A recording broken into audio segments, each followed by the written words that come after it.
मैं अपने गुरुदेव को प्रणाम करती हूँ।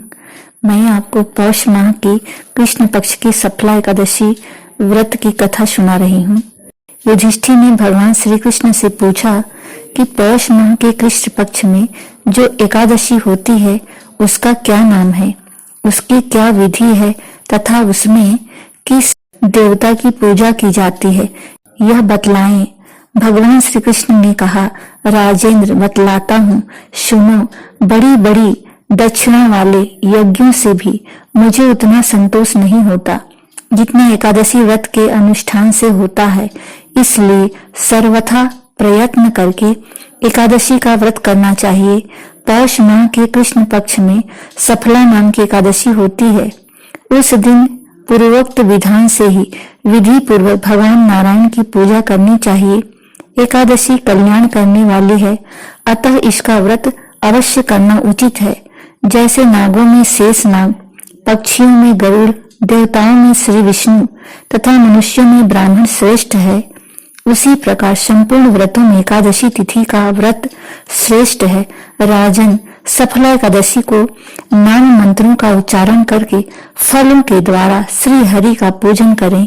नारियल के फल, सुपारी, बिजौरा नींबू, जमीरा नींबू, अनार, सुंदर, आंवला, लौंग, बेर तथा विशेषतः आम के फलों से देव देवेश्वर श्री हरि की पूजा करनी चाहिए। इसी प्रकार धूप दीप से भी भगवान की अर्चना करें। सफला एकादशी को विशेष रूप से दीप दान करने का विधान है। रात को वैष्णव पुरुषों के साथ जागरण करना चाहिए। जागरण करने वालों को जिस फल की प्राप्ति होती है वह हजारों वर्ष तपस्या करने से भी नहीं मिलता। नृप श्रेष्ठ, अब सफला एकादशी की शुभ कारिणी कथा सुनो। चंपावती नाम से विख्यात एक पुरी है जो कभी राजा महिष्मत की राजधानी थी। राजर्षि महिष्मत के 5 पुत्र थे। उनमें जो श्रेष्ठ था वह सदा पाप कर्म में ही लगा रहता था, पर स्त्रीगामी और वेश्याशक्त था। उसने पिता के धन को पाप कर्म में ही खर्च किया। वह सदा दुराचरण तथा ब्राह्मणों का निंदक था। वैष्णवों और देवताओं की भी हमेशा निंदा किया करता था। अपने पुत्र को ऐसा पापाचारी देखकर राजा महिष्मत ने राजकुमारों में उसका नाम लुम्भक रख दिया। फिर पिता और भाइयों ने मिलकर उसे राज्य से बाहर निकाल दिया। लुम्भक उस नगर से निकलकर गहन वन में चला गया। वहीं रहकर उस पापी ने प्रायः समूचे नगर का धन लूट लिया। एक दिन जब वह चोरी करने के लिए नगर में आया तो रात में पहरा देने वाले सिपाहियों ने उसे पकड़ लिया, किंतु जब उसने अपने को राजा महिष्मत का पुत्र बतलाया तो सिपाहियों ने उसे छोड़ दिया। फिर वह पापी वन में लौट आया और प्रतिदिन मांस तथा वृक्ष के फल खाकर जीवन निर्वाह करने लगा।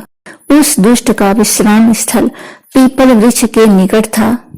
वहां बहुत वर्षों का पुराना पीपल का वृक्ष था। उस वन में वह वृक्ष एक महान देवता माना जाता था।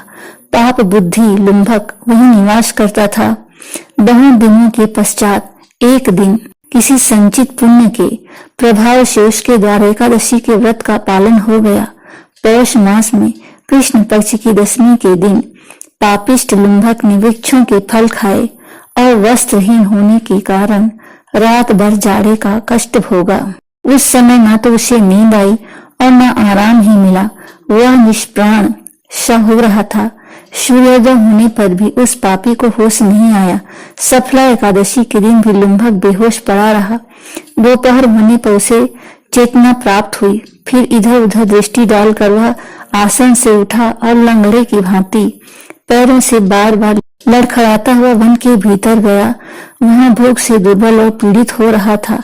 राजन, उस समय लुम्भक बहुत से फल लेकर ज्यों ही विश्राम स्थान पर लौटा त्यों ही सूर्यदेव अस्त हो गए। तब उसने वृक्ष की जगह में बहुत से फल निवेदन करते हुए कहा, इन फलों से लक्ष्मीपति भगवान विष्णु संतुष्ट हों। यूं कहकर लुम्भक ने रात भर नींद नहीं ली। इस प्रकार अनायास ही उसने इस व्रत का पालन कर लिया। उस समय सहसा आकाशवाणी हुई, राजकुमार, तुम सफला एकादशी के प्रसाद से राज्य और पुत्र प्राप्त करोगे। बहुत अच्छा कहकर उसने वह वरदान स्वीकार किया। इसके बाद उसका रूप दिव्य हो गया। तब से उसकी उत्तम बुद्धि भगवान विष्णु के भजन में लग गई। दिव्य आभूषणों की शोभा से संपन्न होकर उसने अकंटक राज्य प्राप्त किया और 15 वर्षों तक वह उसका संचालन करता रहा। उस समय भगवान श्री कृष्ण की कृपा से उसके मनोज्ञ नामक पुत्र उत्पन्न हुआ। जब वह बड़ा हुआ तब लुम्भक ने तुरंत ही राज्य की ममता छोड़कर उसे पुत्र को सौंप दिया और वह भगवान श्री कृष्ण के समीप चला गया, जहां जाकर मनुष्य कभी शोक में नहीं पड़ता। राजन, इस प्रकार जो सफला एकादशी का उत्तम व्रत करता है वह इस लोक में सुख भोग कर मरने के पश्चात मोक्ष को प्राप्त होता है। संसार में वे मनुष्य धन्य है जो सफला एकादशी के व्रत में लगे रहते हैं, उन्हीं का जन्म सफल है। महाराज, इसकी महिमा को पढ़ने, सुनने तथा उसके अनुसार आचरण करने से मनुष्य राजसूय यज्ञ का फल प्राप्त करता है। ओम नमो भगवते वासुदेवाय नमः।